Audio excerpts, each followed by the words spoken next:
Hey, yo, what's up everyone? Welcome back to the channel. This is SmartTCG, and today I'm going to be going over my Lost Origins tier list predictions. Now, obviously, we have not had the official release of Lost Origins. Pre-releases have been going on right now, but I've been doing a little bit of work on the new decks that are expected to come out, and I have a little bit of an idea of where I think that some of these decks might land, what decks, will become significantly better, and how the metagame is going to shape up. So today we're going to be going over my predictions for the Lost Origins metagame. Now, as the metagame starts to develop a little bit more, as the set officially releases, then we'll be updating this over the next several weeks, but this is going to be the very first one, and let's get into it. We have tier 1, tier 1.5, tier 2, tier 3, and don't play this is just gonna kind of be that tier where the deck doesn't really have a whole lot going for it, and I just don't think it's going to be able to compete in the standard metagame. That might change, but anyways, starting off, we have Aerodactyl. Aerodactyl on itself is a very interesting card, but its V-Star ability turns off all abilities until it is taken off the field, which could be okay. The problem is that it's very easy to knock out, and I'm not entirely sure how good this card is going to be on its own. And the problem is to use its V-Star power, you have to put in the active, basically saying, hit me. And there's a lot of decks right now in the standard format that can reach that one-shot threshold to be able to knock it out. So I'm not entirely super confident in this deck's abilities, but maybe as the metagame starts to develop, it will have a little bit more potential going forward. I think that once we really get to a point where we understand what the top 2 to 3 decks are, and we really have like an understanding of the metagame, then I think that Aerodactyl could see a little bit more success. But as of right now, in an open field, I don't necessarily think that the time is now for Aerodactyl. So we're going to put it at tier 3. Arceus Aggron. Arceus Aggron is a tier 2 deck. We saw it get top 16 at the World Championships, piloted by Adam Hutkins. Deck's pretty strong. It is known to be able to beat up on the other Arceus deck, so it has that going for it. It's okay. It's just a solid 2-shot deck that has the capabilities to 1-shot later down the road. The Arceus engine makes it consistent, and the Aggron is pretty good right now in the standard format. So that's gonna be tier 2. We have the Arcanine deck. So Arcanine is a card that if you have, I believe, 0 cards in your hand, you're able to hit for a lot of damage, right? But the problem is that dealing 160, 190, just like those numbers, like back in the day, were absolutely fantastic. The problem is now, due to the due to the power creep, to do cards like Sharon's Care and Hyper Potion and stuff like that being very strong right now in the metagame, I don't necessarily think that the time is now. I don't think the deck also has the support it needs to be successful. So I do think that the Arcanine deck is probably going to land around that tier 3-ish range. It also doesn't have cards like the Macargo that decks like Gramble used to have. So it just doesn't necessarily have that consistent of an engine to always get down to, that like that 0-1 a card hand. So I don't necessarily think that it's incredibly strong, but it is, if it's able to set up, it has a very efficient attack, so it has that going for it. Arceus Charizard. Arceus Charizard is going to be a tier 2 deck. I just think it's fine. It's just like another standard Arceus deck. Arceus Intelion, I think, is also going to be a tier I'm going to say tier 2 deck. I think the problem that is starting to happen is that there's more and more decks that are coming out that can one-shot the Arceuses, so I don't necessarily think that the Arceus Intelion deck is in the greatest of spots right now. Also, as we have seen, Mew VMAX has risen back into the metagame, which also hurts this deck substantially. I think the deck actually right now, even before the set is officially released, is a tier 2 deck, and I think it's just going to remain there as of right now. Arceus Jolteon, I think, also is a tier 2 deck. There's a lot of tier 2 decks with these Arceus variants. I think it's just a solid deck. You can't really go wrong with it. If it was with the Flying Pikachu, but because some Flying Pika variants do play it, but I think we're just gonna have this be just like the regular Arceus V-Star Jolteon variants, not with the Flying Pikachu. It's a tier 2 deck, solid. October Palkia, probably going to be bottom of tier 2, still a solid deck. It's just outclassed by the Intelion version due to consistency and the longevity that the that the Intelion variant just can like sustain games. It can, you know, just have a more consistent board state. It's not going to lose to dumb things like Roxanne and Path, you know, like as often. So it's another tier 2 deck, pretty solid. We got Dialga. I think Dialga is going to be at the top of, probably the top of tier 2. I still think it's a pretty solid deck. The problem is though, is that it's not a tier 1.5 deck, or I should probably put like in the middle. It's not a tier 1.5 deck because of the Radiant Charizard's, you know, stance in the metagame right now. It's doing very, very good. So I think that's why it's still just a tier 2 deck. It's, you know, solid, but if Radiant Charizard stays this big in the metagame, I think that it has some issues for sure. Moving forward, we have the Palkia Intelion. Palkia Intelion is obviously going to still be a tier 1 deck, and I think it probably is going to be labeled as the best deck in the format going into the new set, for the simple reason that a lot of players are going to be trying out brand new things. And when players try out new things, oftentimes those decks can struggle to that best deck in the format, simply because people are just, you know, like trying out brand new things. So I think heading into the Peoria regionals, Palkia is clearly going to be that top dog, as the format is still very new, and typically the top dogs of the old format oftentimes can do very well heading into you know, when a new set comes out. So I think at this point Palkia is going to be really, really good, as people, you know, are trying out the Garatinas of the world, the Gudras of the world, all those, you know, like Finneon Rogue decks, you know, like all that stuff. I think that Palkia is going to have a really good time cleaning up against those decks.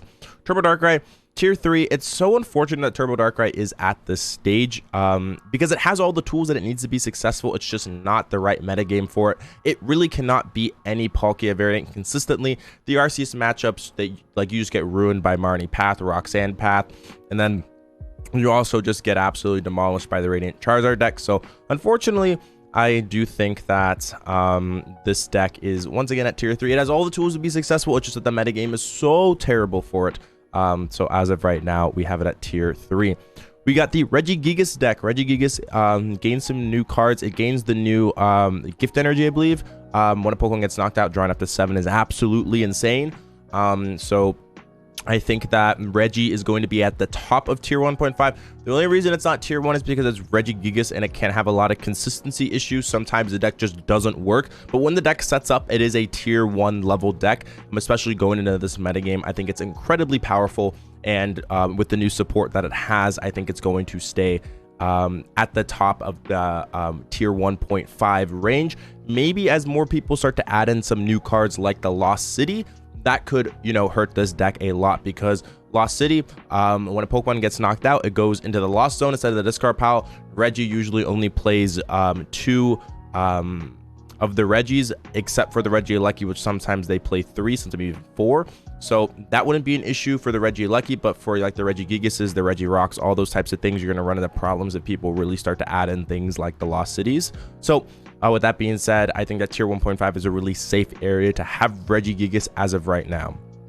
Arceus Beedrill is another tier 2 deck. It's just a solid Arceus deck. It doesn't really have anything super special going for it, but it definitely is a smart choice if you're just trying to play a solid deck, right? Like, it's just a solid deck. Like, you're gonna win games, you're gonna lose games, you know, like it's just a very basic standard deck that, you know, maybe as the metagame starts to turn into a more special energy based, then I could see it coming back and maybe reaching that tier 1.5, but as of right now, it's just a solid deck at tier 2.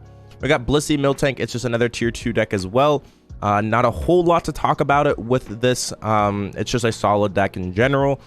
Maybe with some of the new cards like the gift energies and stuff like that, it could become a little bit better. I think it's okay, but I do think some of the new decks that will be coming out kind of overwhelm it a little bit. So yeah.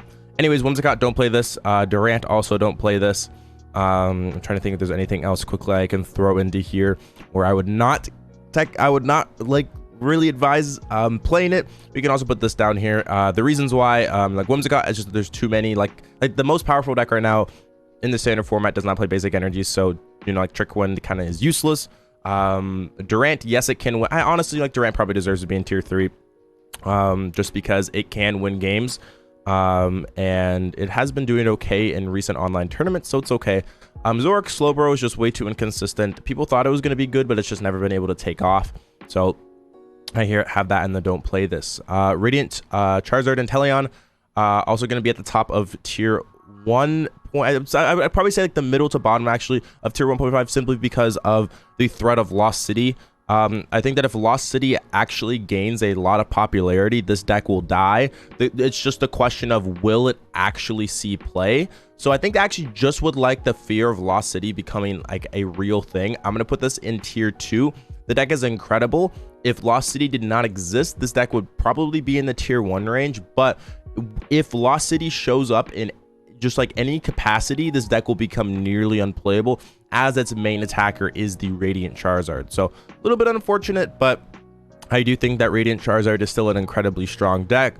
Cramorant's Charizard, I would probably advise against it. I think that the Cramorant is very good, as you can hit for 110 turn 1, which is not terrible.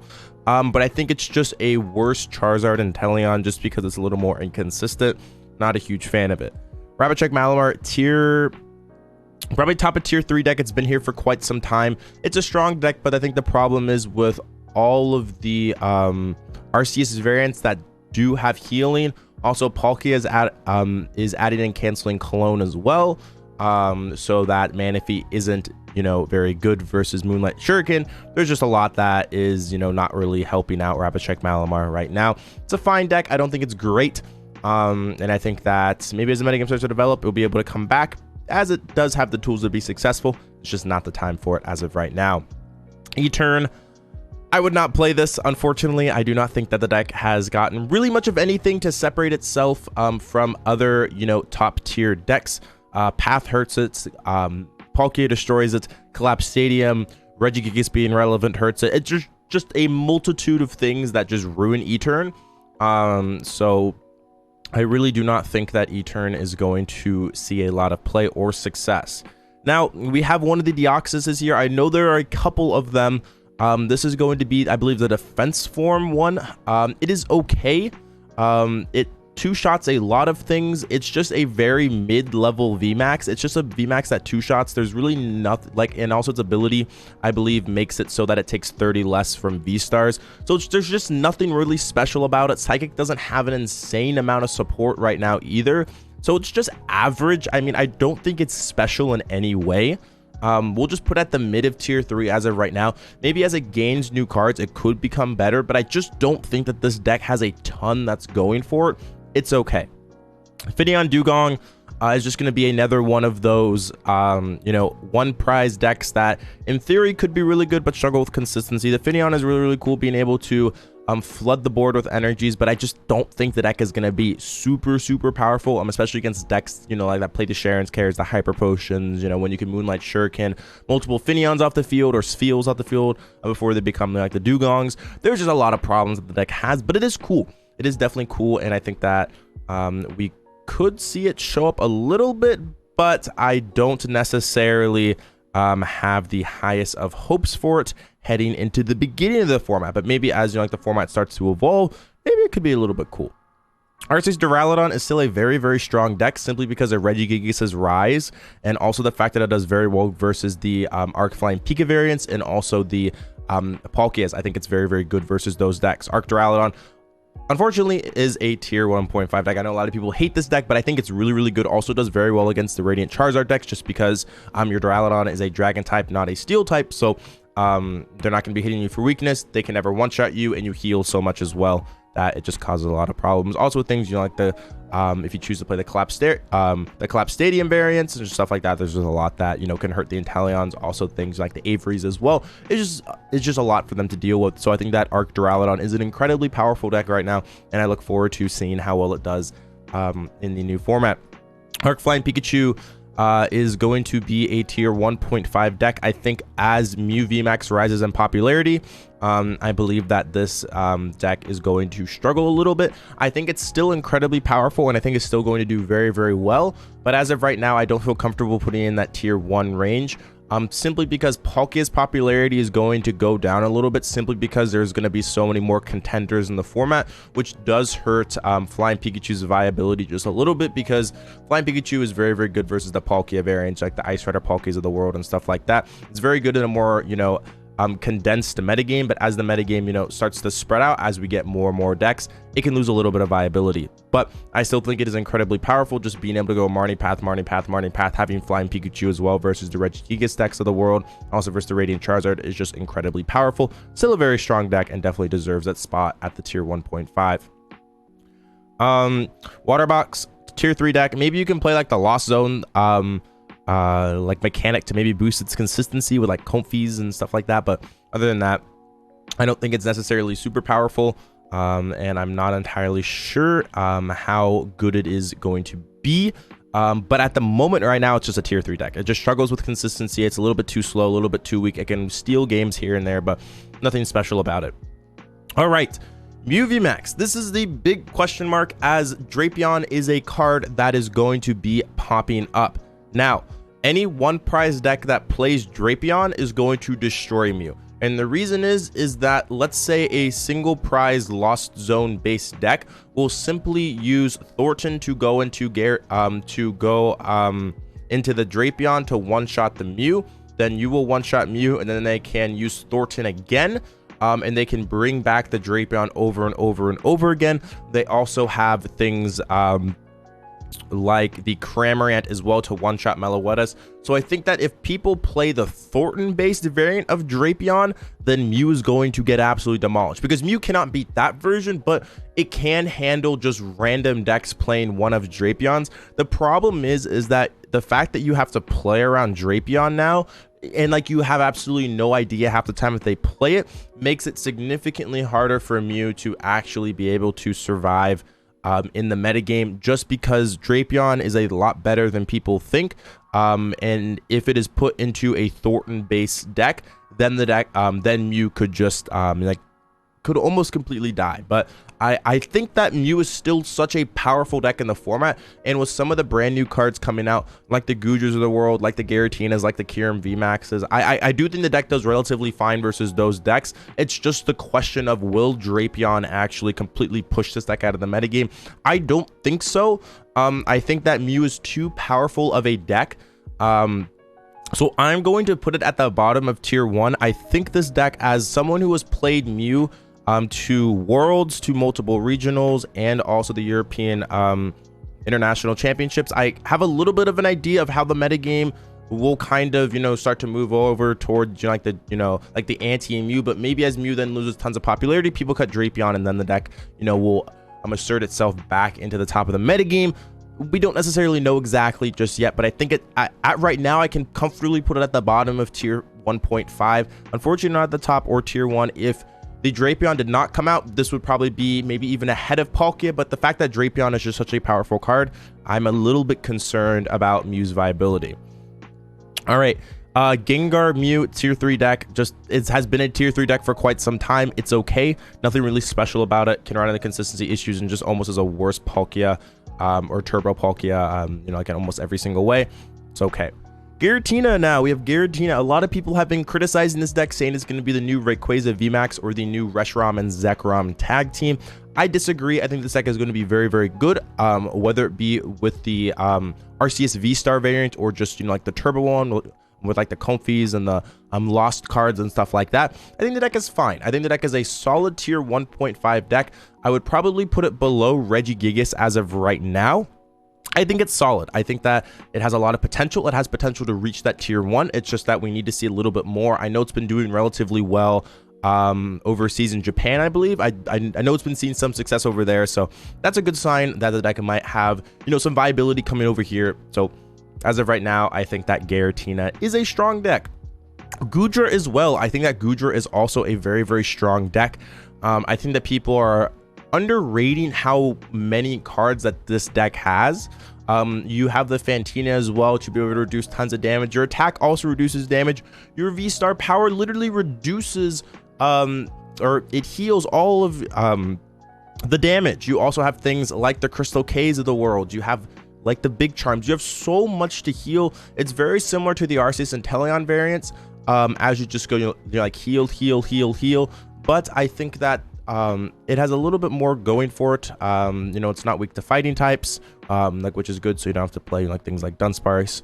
And I think that it's just like a strong deck. I think it's a strong deck. I think it's gonna see success. I think that the biggest thing is what version of the deck is going to be successful. I think that people are going to build tons of versions like trying to get it to work, but I think that once someone finds that perfect 60 cards, I think the deck has the potential to take off. It should also do very, very well versus decks like Palkia. So as of right now, I like it a lot, and I think that it has a lot of potential heading into the Lost Origins format. Arceus Gyarados, another tier 2 deck, very, very average, strong, but nothing too spectacular about it. It's very similar to the Aggron deck as well. It's just, it's just an Arceus variant with a VMAX that hits a lot of damage. So that's fine. All right, we got Ice Rider. Ice Rider is still a tier 1.5 deck. The problem is that if Reggie Gigas really starts to gain a lot of popularity, I think that the deck could struggle a little bit, but I think the deck is still in a very, very strong spot. I like it a lot, and there's not a whole lot to go over about it. I think it's just a solid deck right now. Next, we have the Intelion VMAX tier 3. Nothing too special about it. Jolteon as well. I'd put this in don't play this just because of Manaphy. Kyurem is an interesting one. I think that Kyurem is going to be very, very good. I think that people are underrating this deck because it has so many cards that just work well with it. For instance, it has the Primate Wisdom ability, which is just fantastic. It has Rotom Phone as well. So there's almost a built-in consistency engine that feeds into Kyurem. You play this with the Palkia V-Star as well, and it has a lot of potential. The big question is how many like metal type decks will show up to deal will like Reggie Gigas show up as well, just to push down VMAXs, because I believe Kyurem is weak to metal as well. You can correct me in the comments if I'm wrong, but if we see maybe like Zacian V-Star in the future start to pop up, or metal decks like Dialga start to raise in popularity, then Kyurem could run into some issues. But I still think the deck is pretty strong. I think it's just another tier 1.5 to tier 2 deck. I'm gonna put it at the top of tier 2. I think the deck has a lot of potential, and it could easily raise into the tier 1.5 range for sure. Lunatone Solrock, don't play this. I would highly recommend against it. I can't put it in the don't play this. I think it's a top of tier 3 deck. I know a lot of people hate the deck. I'm not the biggest fan of it, as is a deck that I oftentimes lose on ladder when I have like a 15-game win streak. I run into Lunatone and they'll donk me for like 200 turn 1. I think the deck is fine. It's just a mid-level deck. Magnezone is not good. I don't know why there's 2 Magnezones here. Magnezone is not really that special in any way. I would put it on the don't play this. Is this the Magnezone VMAX? I mean, it's okay. It's almost a don't play this. It's like okay. The problem is Lightning has like no support right now, which is the issue aside from Flying Pikachu. I think it's just a tier 3 deck. It's okay. I don't know why there's 2 of them here. I guess I'll just put them both there. I don't know. Arc Malamar, tier 2 deck. It's okay. Nothing too special about it. It's just another Arceus variant that's strong. I would put this into tier 3. Mewtwo Lunatone. Mewtwo V Union is very interesting. I think the problem with this is that Giratina kind of ends any possibility of this deck coming back because of its V-Star power, just being able to knock out anything on the field. If it has any type of way to deal with the Miltank, then Giratina should just absolutely destroy it. The deck has a bunch of sketchy matchups as well up here. So I think that the deck is a tier 2 deck. It's okay. There's nothing really special about it right now. The metagame is just not great for it, so we'll put it down here. I'll probably put this at the bottom of tier 3. I would honestly put it in the don't play this. There's really not any reason to play this over the Radiant Charizard variant. Rotom VMAX or V-Star is a very interesting card. Being able to discard as many cards from your hand and then draw that many with its V-Star attack, and then having a tool drop type of attack is very interesting. I don't think it's very good right now, as once again lightning support is not great, and it's a like you have to waste too many resources to even get off like a big attack, and you can't really streamline that attack for like 300 damage over and over and over again. So I think it's top of tier 3. Samurott tier 3 as well. At this point, tier 3, like the exact rankings don't really matter. It's just a middle tier 3 deck. It's fine. Radiance so the Radiant Reshiram, not Radiant Charizard, or the Shining Reshiram, I think has some potential. I don't even know if it's called Shining Reshiram. I've not played this card in so long. This card is interesting, and the reason is that you can use the new Lost Zone cards to power this up. So this has some potential in the format. The question is it going to be consistent enough? This deck has potential with some of the new cards. It's just, can it get there? And I'm really curious to see. I think this deck has potential. I think people are underrating it. And I think that if, you know, I think it just has a chance to do well. So we'll put it here. Single Strike, don't play this, unfortunately. Stonejourner is a top of tier 3 deck, as it's kind of always been. If the metagame, you know, turns into an exact, you know, like replica of right before the World Championships, then I do think it has the potential. If it's just only the Arceus Intelion variants and only just, you know, like the Palkia variant, then Stonejourner does have potential. But if the metagame's any more than that, then the deck is just going to absolutely get destroyed. Arceus Sylveon, not really too good right now. Arceus Tapu Koko, also a tier 3 deck as well. Urshifu is a solid tier 2 deck. The question is I don't know if any of these decks that came out are really going to kill it. I think it's okay. I think it's a solid tier 2 deck. It's always kind of been a good deck. If Mew completely dies due to Drapion, then I do think that Ravishek Urshifu has potential. I actually think Ravishek Urshifu with the Lost Zone package as well is very, very good, because you can play things like the Cramorant, things like Drapion and Thornton. You have a lot of cool things that you can do. If you go Intelion tier 3, Intelion Weezing, don't play this. Zacian V-Star, I don't exactly know. I don't think this card is coming out in Lost Origins. I think it's like in a box that's coming out, so I guess it will be out when Lost Origins is legal. I don't think Zacian V is very good. I think it's, or Zacian V-Star is very good. I think it's fine. I just don't think it's amazing. So put it at tier 3. And then the Zeraora, also I looked into this. It's fine. It's just, you know, like relying on Flaffy is very, very rough. Yes, it can do tons of damage, but I don't think it has anything super special going for it. So put those in tier 3 as of right now. Maybe as the metagame starts to develop, it could become a little bit better, but I'm not too sold on these. If anything, I would put Zacian up here just because already having the Intrepid Sword is pretty nice, but the attacks are really nothing, you know, like too special.